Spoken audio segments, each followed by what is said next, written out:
আমাদের গ্রামটা খুব শান্ত, নাম কুলতলা। যত শান্ত গ্রাম তত আজব ঘটনা। গ্রামের মানুষজন বলে রাতে দক্ষিণের বটগাছটার তলায় কেউ যেন যায় না। কেন? কারণ নাকি ওখানে এক ভূতবাবু থাকে, নাম জগা ভূত।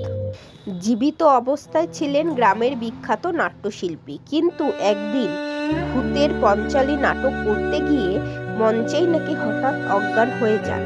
তারপর থেকে আর জাগেননি। সেই থেকেই বটগাছের নিচে নাকি তিনি মহড়া দেন একা একাই। মেয়ে গোপাল নামে একটি ছেলে ছিল, সদ্য পাশ করা একটি তরুণ। এসব কথায় বিশ্বাস করত না। তার একটি মোবাইল রিপেয়ারিং শপ ছিল। তার দোকানের নাম ছিল গোপাল গ্যাজেট গুরু। পুরো গ্রামেই তারই একমাত্র দোকান ছিল এবং তার নামডাকও ছিল বেশ ভালো।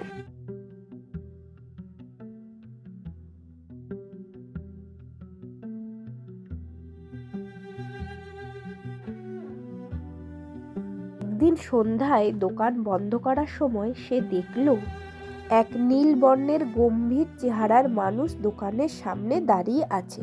পরনে ধুতি, কাঁধে চাদর ও মুখে গম্ভীর ভাব। একটু কাজ ছিল। জি বলুন, মোবাইল খারাপ? হ্যাঁ রে বাবা, মোবাইলটা হঠাৎ কল নেয় না, শুধু ভয়েসে আসে নেটওয়ার্ক নট ফাউন্ড। একটু দেখে দে। দিন তো দেখি। ফোনটা দেখে চমকে উঠলাম। ওটা নোকিয়া 1100, সেই পুরোনো দিনের ফোন। দাদু, এই ফোনটা তো প্রায় জাদুঘরে রাখা উচিত। কেন এই ফোনে কে কল করে? আমি করি। আমায় তো ফোন করতে হয় মাঝে মাঝে, বিশেষ করে মৃত আত্মীয়দের সাথে। তা বটে, তাহলে নিশ্চয়ই ভূতেদের হোয়াটসঅ্যাপ গ্রুপও আছে। তা হেসে চলে গেল, কিন্তু যাবার সময় একটা ঠান্ডা বাতাস ছুঁয়ে গেল গোপালের গায়ে।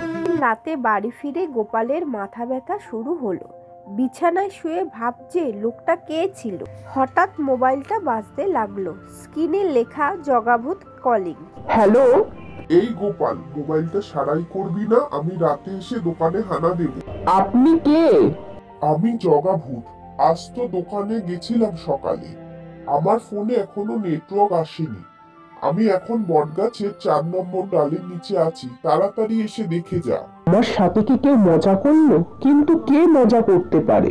দিন সকালে গোপাল গেল বটগাছের দিকে। গোপাল ভূতে ভয় পায় না, সে বিজ্ঞানমুখী ছেলে। সে গাছের নিচে গিয়ে দেখে এক নোকিয়া ফোন পড়ে আছে। ছেলেটি অবাক হয়ে গেল, তবু সাহস করে ফোনটা হাতে নিল। হঠাৎ পাশ থেকে কে বলল, ওই গোপাল, ফোনটা ঠিক কর। ঠিক আছে, আমি নিয়ে যাচ্ছি। গোপাল দোকানে বসে ফোনটা খুলল। ব্যাটারি সার্কিট সব অদ্ভুত। গোপাল ভাবলো, এই ফোনটা কি ভূতের, নাকি আমি পাগল হয়ে গেছি। ফোন খুলে দেখে কল লিস্টে ভূতের দাদাভাই, যমরাজ অফিস, রাক্ষস মণ্ডল। গোপাল শেষটা দেখে সে চমকে গেল। সে ইতিমধ্যেই জানে যে সে ফোনটা ঠিক করেছে। সে হঠাৎ ফোন ভেসে উঠল। এই গোপাল, মন দিয়ে কাজ কর, আমি কিন্তু দুপুরে নিয়ে যাব। দুপুরে গোপাল দোকানে বসে আছে। হঠাৎ কে বলে উঠল, কাজ কেমন চলছে?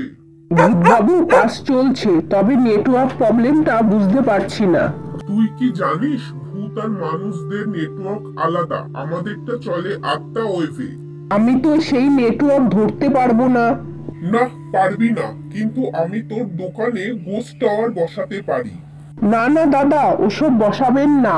আমার দোকানে মানুষও আসে, ভূত আসে নয়। তাহলে একটা উপায় বের কর, যাতে আমি আত্মীয়দের সাথে কথা বলতে পারি। একটা উপায় আছে দাদা, আমি ব্লুটুথে ট্রান্সফার করে দিই, আত্মাদের নাম্বারগুলো ব্যাকআপে রেখে দিই।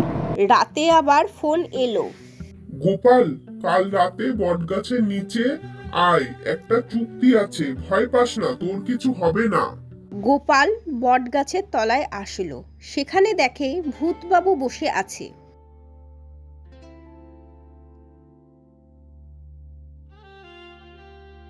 এই পত্রে সই কর। এতে লেখা আছে তুই প্রতিদিন সন্ধ্যায় 1 ঘন্টা করে আমার আত্মীয়দের ওয়েবে সংযোগ রাখবি, যাতে আমি অন্য জগতের মানুষের সঙ্গে খবর রাখতে পারি। দাদা, আমি তো মানুষ, আমি এসব পারবো না। তুই পারবি, কারণ প্রথম তুই মৃতদের ফোন সারাতে পেরেছিস। গোপাল নিজে হাতে সই করলো। তারপর দোকানে সব অদ্ভুত ঘটনা ঘটতো। তাই গোপাল নিজেই দোকানের নাম পাল্টে রেখেছিল Gopal and ghost communication centre. একদিন হঠাৎ ভূতবাবু খুব রেগে আছেন।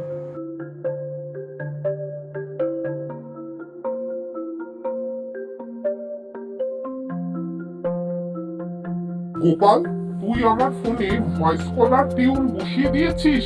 লাল পাড় শাড়ি পরেছি আজ, আমার আত্মীয়রা শুনে হাসছে এই গানটা। দাদা একটু আধুনিক হও। ঠিক আছে, তুই আমায় ঠাট্টা করলি, কিন্তু দেখ তোর দোকানে আজ থেকে ভূতেদের কেমন কাস্টমার আসে। সত্যি তাই হলো। পরের দিন সকালে দোকানে ভূতেদের লম্বা লাইন এলো।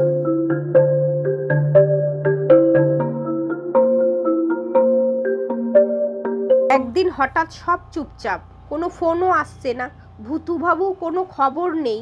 গোপাল ভাবলো হয়তো তিনি অন্য জগতে চলে গেছেন। দোকানও আগের মতো স্বাভাবিক হয়ে গেল। কিন্তু ঠিক 1 বছর পর জগাপুতের মৃত্যুবার্ষিকীতে একটা মেসেজ এলো। তখন গোপাল ফোন ছুঁড়ে দিল। পরের দিন সকালে গোপাল উঠে দেখে আর দোকানের সাইনবোর্ডে লেখা আছে গোপাল অ্যান্ড জগা ghost teach support open 24 hours. গ্রামের লোকজন দেখে খুব হাসাহাসি করছে। কিন্তু যখন মাঝরাত হয় তখন দেখে যে গোপালের দোকানে ভেতরে আলো জ্বলছে। তখন সবাই বলাবলি করে যে ওই দেখ, গোপালের দোকানে আবার ভূতবাবুর ফোন সারাই চলছে।